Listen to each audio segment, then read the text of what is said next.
Chapitre 8. Au-delà de la chambre d'accès, de larges voies s'étalaient, et davantage de couloirs labyrinthiques ne cessaient de mener vers les hauteurs. Ils étaient invariablement remplis de soldats de l'ordre, qui se jetaient en vain dans la mêlée et se faisaient massacrer. Si la 14e Légion progressait à un bon rythme, cela ne suffisait pas. La journée qui lui était allouée était terminée. Il ne lui restait plus qu'une nuit pour mettre un terme au règne de l'ordre dans Protarchos. Mortarion et la garde du linceul venaient de mettre en échec une énième embuscade quand, sur le Vox, Barazine et Tersus annoncèrent qu'eux aussi avaient trouvé d'autres chambres d'accès qu'ils avaient purgées. « L'une de vos chambres possède-t-elle des accès menant vers le bas » s'enquit Mortarion. « Oui, » répondit Barazine. « Il y a des plateformes de levage antigraves ici, suffisamment vastes pour accueillir des centaines d'individus. Elles s'apprêtaient à envoyer un autre contingent vers les niveaux inférieurs quand nous sommes arrivés. »« Il semble déterminé à nous empêcher d'atteindre les générateurs, » intervint Tersus. « Cette détermination nous indique le chemin vers la victoire, » déclara Mortarion. « Premier capitaine Barazine, rassemble les effectifs de ta compagnie et dirige-toi vers les niveaux inférieurs. Détruis les générateurs, plonge ta faux dans le cœur de l'ennemi. À vos ordres, seigneur Mortarion. » Le primarque se remit en route. Le couloir où il se trouvait, fortement incliné, menait vers les étages supérieurs.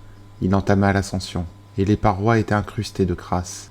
La promiscuité des corps et la misère qui régnait ici rendaient l'air de la ruche fétide. Mortarion repensa à une autre ascension, à travers un air imprégné d'une autre sorte de toxicité. Les différences étaient immenses. Galaspar était une vaste friche industrielle ruinée par ses habitants. L'hostilité à la vie humaine que ce monde manifestait n'était pas innée. L'ordre était un mal, tout ce qu'il y avait de plus humain. Les suzerains des charniers de Barbarus avaient joué avec les mortels comme des dieux. Les dirigeants de l'ordre ne pouvaient pas se targuer d'une telle chose. Il n'y avait rien de divin chez eux, sinon peut-être leur arrogance. Si l'on faisait abstraction de leur nombre, ils étaient faibles. Alors pourquoi les comparer, pensa Mortarion. À cause de la tyrannie, l'oppression totale, la prétention de posséder autrui. L'ordre et les suzerains considéraient les habitants de leurs planètes respectives de la même manière. Les opprimés étaient exploités selon le bon plaisir de leur maître, et l'intégralité de leur existence se résumait à cette servitude. Mais ce n'était pas tout. Il n'avait pas libéré Barbarus. L'empereur avait achevé cette besogne pour lui. Il n'en serait pas de même sur Galaspar. Galaspar était son choix. Il avait compris qu'il fallait intervenir, et il était venu ici. Il allait détruire cette tyrannie. Bien que d'origine humaine, elle était tout aussi absolue que l'horreur qui s'était emparée de Barbarus. Il allait achever cette tâche. Cette entreprise serait la sienne. Un millier de légionnaires de la première grande compagnie s'étaient rassemblés dans la chambre d'accès. Il leur fallut moins d'une heure pour se regrouper. Barazine avait toutefois pu s'empêcher d'éprouver une certaine impatience. C'était une heure pendant laquelle il n'avait pas progressé. Une heure que l'ordre avait pu mettre à profit pour mieux organiser ses défenses. Chaque plateforme antigrave pouvait accueillir 500 frères de la Légion. Barazine posa le pied sur celle située au nord. Il poussa la dépouille carbonisée d'un soldat et ordonna le début de la descente.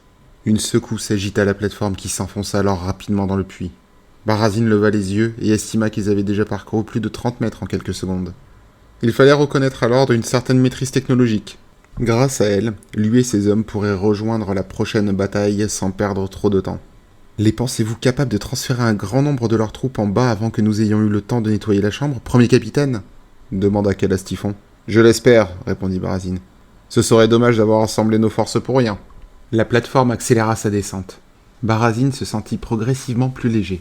Les parois de métal du puits défilaient autour d'eux à toute vitesse. La plateforme l'emmenait dans les profondeurs de la ruche. Voilà qui promettait. Et s'il n'y avait plus rien de valable à capturer ou à détruire, s'inquiéta-t-il. Les relevés augures étaient trop favorables pour que cela se produise. La décélération fut brutale. Les systèmes de freinage de la plateforme antigrave s'enclenchèrent au dernier moment. Barazine sentit une secousse qui aurait presque été fatale pour les soldats mortels qui avaient l'habitude de l'emprunter. L'ordre prisait la célérité, de toute évidence. Les soldats qui n'étaient pas suffisamment résistants pour survivre à cette descente étaient déjà considérés comme des ratés, et se révéleraient inefficaces au combat. En outre, le vivier était inépuisable. Un vivier inépuisable à massacrer. Les légionnaires de Barbarus, dirigés par Barazine, exterminaient leurs ennemis avec une détermination plus prononcée que leurs frères terriens. Ils se battaient avec à l'esprit le souvenir de leur monde natal, le souvenir de ceux qui les avaient persécutés. Ils savaient que la miséricorde était une faiblesse, la mort une libération. Les nouvelles recrues avaient raison, Barazine en était convaincu. La campagne de Galaspar ne faisait que le confirmer. Même avant Galaspar, il en était venu à privilégier la faux énergétique en tant qu'arme et symbole de la nouvelle Death Guard. Il y avait également une forme de satisfaction à écraser ces avortons. Il y avait de la satisfaction dans le sentiment de puissance qui accompagnait leur annihilation. Les plateformes s'immobilisèrent dans une autre salle dédiée à la mobilisation des troupes. Les légionnaires quittèrent les ascenseurs qui remontèrent pour faire descendre d'autres frères de bataille. Outre les plateformes qui occupaient la majeure partie du centre de la salle, la pièce était spacieuse et totalement vide. De part et d'autre, de larges avenues permettaient aux troupes de se déployer rapidement. Sur les murs à gauche et à droite de Barazine se dressaient d'immenses portes. Une fois relevées, elles pourraient laisser passer 50 Space Marines de front. « Gauche ou droite ?» demanda Typhon. « Notre position nous rapproche de l'épicentre des signatures énergétiques, » dit Barazine avant de hausser les épaules. « Gauche !» décida-t-il. « Voyons ce qui nous attend là-bas. » Il attendit que l'ensemble de ses 1000 hommes les ait rejoints. Une fois son contingent en formation, il mena la marche en direction de la porte. À peine avait-il commencé à avancer que la porte s'ouvrit à une vitesse saisissante, dans un crissement d'engrenages suppliciés. De l'autre côté se trouvait une batterie de canons colossaux. Des rangées de fûts s'entassaient les unes sur les autres. Un véritable mur d'artillerie était braqué vers l'intérieur de la pièce. Barazine se jeta au sol. Tous les canons ouvrirent le feu en même temps. Une tempête de plasma éclata au centre de la pièce. L'air s'embrasa et le mur opposé s'effondra instantanément en un amas de métal fondu. Une armure de légionnaire aurait pu encaisser la première décharge d'un de ces canons. Contre tous ces tirs simultanés, c'était sans espoir. La salve implacable frôla Barazine. Ses autosens virèrent brièvement au rouge pour l'avertir de ce danger mortel. Tous les légionnaires sous ses ordres ne parvinrent pas à se baisser à temps. Il n'y avait nul couvert. Se jeter à terre était la seule option, et il fallait réagir vite. Des cris étranglés sur le Vox brossèrent un tableau des pertes subies. Les dreadnoughts poussèrent des hurlements de rage métallique. Incapable de s'écarter de la ligne de tir, ils devaient encaisser le déluge de feu ou mourir. L'un d'eux, Berax, pénétra au cœur du maelstrom d'un pas pesant. L'un de ses bras, un canon laser, pendait à son flanc à moitié arraché et inutilisable. Ivre de colère, il agitait son poing énergétique en tous sens. Il remonta sous le feu jusqu'en première ligne, mais finit par s'écrouler, épave fumante, juste devant Barazine. « Merci, frère !» murmura Barazine. La carcasse inerte du Dreadnought lui offrait un couvert de fortune, et il fut en mesure d'avancer en rampant. « Ta mort sera un prélude à la leur, poursuivit-il. Tu me protèges, et je leur ferai rendre gorge. Mon frère, si tu m'entends, ta vengeance va s'abattre sur eux. » Barazine saisit une bonde à phosphex à sa ceinture et la lança au jugé par-dessus le Dreadnought. Il lui était impossible de se relever pour voir sa cible, sous peine de se faire décapiter par la salve d'artillerie. Mais la bombe n'avait pas beaucoup de distance à parcourir, et elle n'avait pas besoin d'être précise. Elle détonna. Le feu liquide se répandit. S'il y eut des hurlements, Barazine ne les entendit pas, mais la cadence de tir des canons diminua drastiquement. Les soldats qui les activaient étaient en train de mourir. Le phosphex fit fondre les structures métalliques des canons, et les fûts s'affaissèrent avant de s'écrouler les uns sur les autres. Alors, les flammes dévorèrent les générateurs électriques, et la batterie tout entière explosa. D'énormes shrapnels fusèrent à travers la pièce, presque aussi dangereux que les faisceaux d'énergie l'avaient été. La boule de feu enfla, veinée d'éclairs verdâtres, et emplit l'embrasure de la porte, puis la pièce sur laquelle elle débouchait. Dans son sillage, Barazine se releva d'un bond et fonça vers la porte, suivi par ses frères encore plus vindicatifs à présent qu'ils avaient perdu certains des leurs. Les fils de Terra et ceux de Barbarus se trouvaient unis par une nouvelle détermination. Il lança une paire de grenades à radiation devant lui et leva son lance-flamme léger. Une langue de feu et de toxines lécha l'espace situé au-delà de la batterie détruite, et il fut récompensé par des hurlements audibles cette fois-ci. Il entendait mourir les soldats qui se précipitaient pour tenter d'empêcher l'inéluctable. Les guerriers de la Death Guard pénétrèrent dans un espace colossal, beaucoup plus vaste que celui qu'ils venaient de quitter. L'air crépitait, saturé d'une odeur d'ozone astringente. Un vrombissement grave et puissant, suffisamment sonore pour noyer les autres bruits ambiants, fit vibrer les os de Barazine. Les lieux étaient remplis de générateurs cylindriques dressés comme autant de monolithes. Chacun d'eux mesurait au moins 15 mètres de diamètre et 30 de haut. Des conduites de 3 mètres d'épaisseur évoquant les branches d'un arbre de métal reliaient ces troncs massifs au plafond, loin au-dessus de leur tête, afin manifestement d'acheminer l'énergie générée ici à l'ensemble de la ruche. Des tourelles munies de mitrailleuses lourdes saignaient les flancs des cylindres, et elles ouvrirent le feu. Des milliers de soldats de l'ordre, abrutis par les narcotiques, foncèrent sur eux. Les tourelles les fauchèrent eux aussi, mais ils ne faisaient aucun cas des camarades qui tombaient autour d'eux. Les drogues de combat altéraient leurs esprits au point qu'un seul instinct subsistait en eux, charger les envahisseurs et les éliminer. « Formation en cercle !» ordonna Barazine. « Concentrez-vous sur les tourelles. Déployez-vous et détruisez les générateurs. » En formation serrée de 10 légionnaires, la Death Guard avança. Dans chaque cercle, un tiers des frères de bataille abattaient les soldats qui les cernaient pendant que les autres braquaient leurs bolters sur les tourelles. Les projectiles explosifs lacérèrent le métal et la chair, jusqu'à ce que les batteries comme leurs servants soient éliminées, les uns après les autres. Les escouades se déployèrent dans la salle des générateurs comme un virus. En passant devant chaque cylindre, elles installaient des charges de démolition. Elles avançaient au milieu des défenseurs comme si elles évoluaient dans l'eau. Le sol de la pièce fut bientôt recouvert d'une marée de sang et de cadavres fumants. Barazine et son escouade avaient atteint le centre de la pièce quand le dernier générateur reçut sa charge explosive. « Charge activée » voxa-t-il à la compagnie. « Déclenchez les détonations. Maintenant !» Il sourit quand les déflagrations cinglèrent la salle tout entière dans un claquement évoquant un fouet monstrueux. Des vagues d'énergie jaillirent des générateurs, et une tempête d'explosions électriques balaya la pièce. Le temps se figea. Des nappes d'éclairs diffus fusèrent pendant de longues secondes. Les soldats de l'ordre ne pouvaient plus ni bouger ni se battre. Les photolentilles du casque de Barazine protégèrent ses yeux de l'éclat aveuglant, mais même ce dispositif sophistiqué avait du mal à s'ajuster aux changements lumineux brutaux et stroboscopiques. La tempête s'acheva dans un grondement semblable au râle d'agonie d'un léviathan. Les générateurs se turent. Les ténèbres étaient absolues. Les photolentilles basculèrent en mode infrarouge. Barazine contempla un océan de soldats ennemis. Bon nombre d'entre eux étaient morts électrocutés. Les survivants étaient vacillants, hébétés. Pour eux, la nuit était si épaisse qu'elle en devenait presque palpable. Barazine s'imaginait bien leur panique en se remémorant les histoires que ses nouveaux frères lui avaient racontées avant l'arrivée de Mortarion sur Barbarus. Le champ de vision des soldats ne devait être plus que ténèbres. Elles devaient pénétrer leur nez, leur bouche, leurs poumons, au point de les asphyxier. Ces ténèbres devaient avoir un goût de panique, une panique renforcée par les drogues de combat qui les poussaient à se battre en leur ôtant toute rationalité.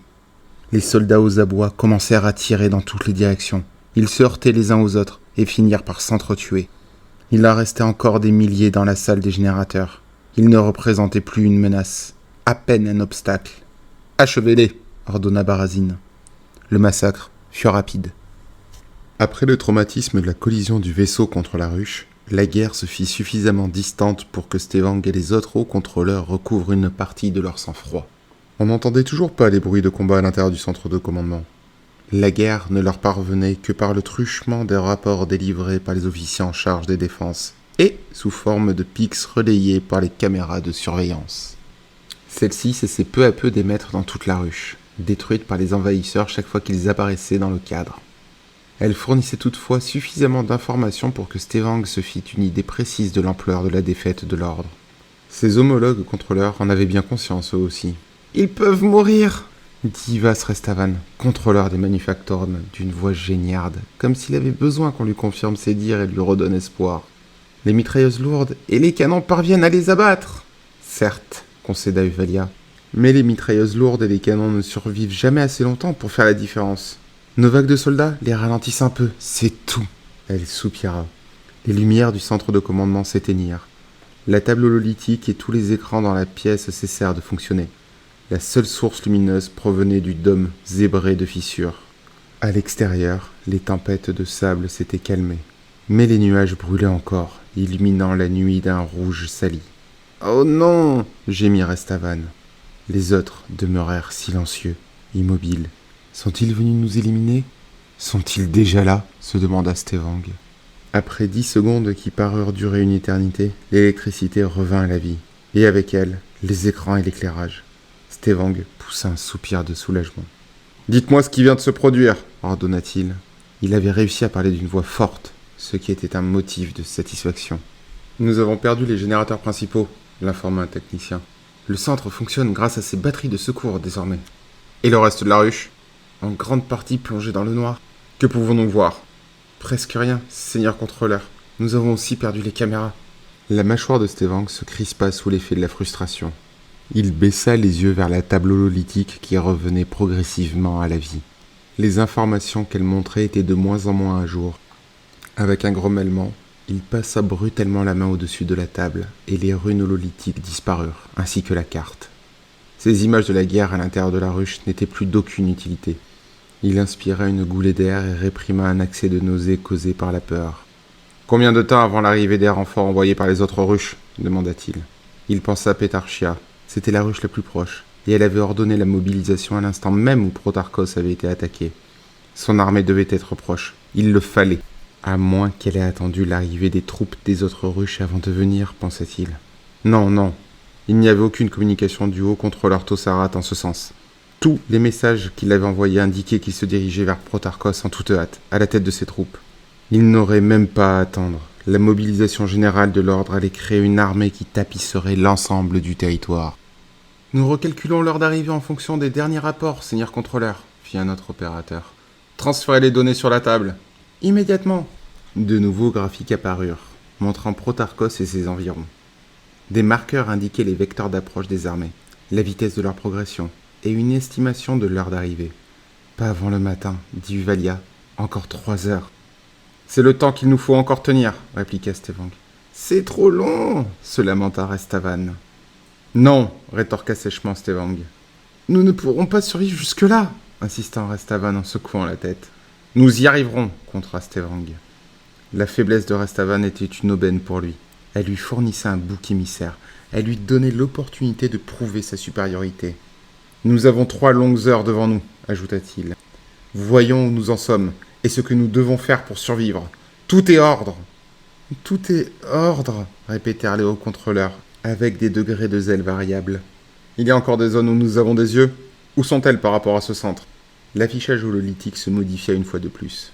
La carte du territoire rétrécit, et une moitié de la table projeta une carte de Protarchos. Elle était presque vierge. Les régions illuminées constituaient une mosaïque, sans agencement bien défini. Alors même que Stevang étudiait l'affichage, une autre région fut plongée dans le noir. « Nous ne pourrons pas suivre la progression ennemie, » estima Uvalia, confirmant l'appréhension de Stevang. « Pas de manière fiable en tout cas. Nous n'avons plus assez de caméras opérationnelles, et beaucoup de ces régions ne nous sont d'aucune utilité. » Elle indiqua un secteur situé dans la moitié inférieure de la ruche, à l'opposé de la zone éperonnée par le vaisseau, de l'autre côté de Protarchos. « Nous avons des yeux ici, mais les envahisseurs n'ont aucune raison d'aller là-bas. Nous allons devoir nous appuyer sur les rapports des officiers. »« Au moins, nous avons toujours nos systèmes de communication, » tempéra Stevang. « Ils sont d'une utilité limitée, » contra Ivena Beltav, contrôleuse du travail. « Les officiers meurent très vite, dès qu'ils entrent en contact avec l'ennemi. » Il n'y a eu absolument aucun survivant dans toutes les batailles, se dit Stevang. Leurs morts en elles-mêmes sont des informations, déclara-t-il. Elles jalonnent l'avancée de l'ennemi, ajouta-t-il toujours d'une voix forte. Et les régions qui n'ont pas été privées d'électricité nous fournissent des données que nous pouvons exploiter. Regardez ! Il tapota l'affichage, et des flèches figurèrent l'historique de l'avancée ennemie. Une partie de leur force s'est séparée du reste ici, pour descendre détruire les générateurs. La décision de renforcer ce point vulnérable lui paraissait bien futile avec le recul. Peut-être n'avait-il fait qu'attirer l'attention des envahisseurs vers les générateurs. Les autres unités ennemies s'étaient énormément dispersées, ce qui leur avait permis de conquérir de vastes zones de la ruche en très peu de temps. Il y avait eu un motif récurrent avant la coupure de courant toutefois. Ils se déplaçaient vers les niveaux supérieurs. Ils convergeaient graduellement vers le centre de commandement. « Ils se dirigent vers nous, » poursuivit-il. « Tôt ou tard, par chance ou à dessein, ils atteindront cette pièce. »« Par chance !» couina Restavan avant de partir d'un éclat de rire désespéré. « Ils n'ont pas besoin de chance !» Stevang l'ignora. « Nous devons les retarder jusqu'à l'arrivée des renforts. »« Comment ?» fit Restavan. « Rien ne peut les arrêter !»« Nous avons encore des millions de soldats déployés, » contre Uvalia. « Dans le noir ?» Les officiers ont des illuminateurs portatifs, argua Stevang. Ils les distribueront. « Mais en quoi cela nous aidera-t-il » maugréa Restavan. « Comment ces millions de troupes pourront nous aider ? Rien n'a pu arrêter les envahisseurs. »« Il nous suffit de les ralentir suffisamment, » insista Stevang. Il indiqua à l'autre extrémité de la table, où les lignes des armées convergeaient vers Protarchos. « Nous devons exploiter notre surnombre tant que nous le pouvons. Nous avons perdu les générateurs, cela signifie que la seule chose à défendre, c'est nous. » ajouta-t-il, sachant que cet argument apaiserait Restavan. « Nous devons faire bouger nos forces tant que nous le pouvons, et leur donner pour mission prioritaire d'empêcher l'ennemi de nous atteindre. »« La protection dont nous bénéficions dans les environs est assez puissante aussi, » intervint Beltav. « Les troupes disposent de tourelles lourdes. »« Ce n'est pas assez, » lui dit Uvalia. « Rien ne suffira, à part les armées en chemin. Si des mitrailleuses lourdes peuvent les détruire, alors la puissance de nos armées les détruira rapidement. Les renforts doivent braquer leurs canons sur Protarchos. » Les dégâts provoqués par un barrage d'artillerie de cette ampleur, commença Restavan. La destruction sera presque totale, concéda Stevang. C'est inévitable. Des dizaines de milliers de chars pointeraient leurs canons sur la cité. Alors nous mourrons avec la cité. Nous mourrons pour sauver Kalaspar. Cette bravade de Restavan ne trompa personne. Il ne cherchait pas la validation de ses pairs cette fois-ci. Il avait désespérément besoin qu'on lui dise qu'il se trompait. Son front était perlé d'une sueur qui empestait la peur. Il avait le souffle court. Sa respiration était trop rapide. « Nous n'allons pas mourir, dit Stevang. Il nous reste encore une mesure à prendre. Elle nous protégera quand le reste de Protarchos brûlera. Et elle retardera l'ennemi suffisamment longtemps pour que nos armées mécanisées aient le temps d'arriver. » Restavan semblait à la fois optimiste et inquiet. Il savait de quelle mesure il s'agissait. Il ne l'avait tout simplement pas envisagé jusqu'à maintenant. Pas plus qu'il n'avait réfléchi aux implications de son utilisation. Dans toute son histoire, jamais l'ordre ne s'était attendu à ce qu'une force d'invasion puisse atteindre Kalaspar.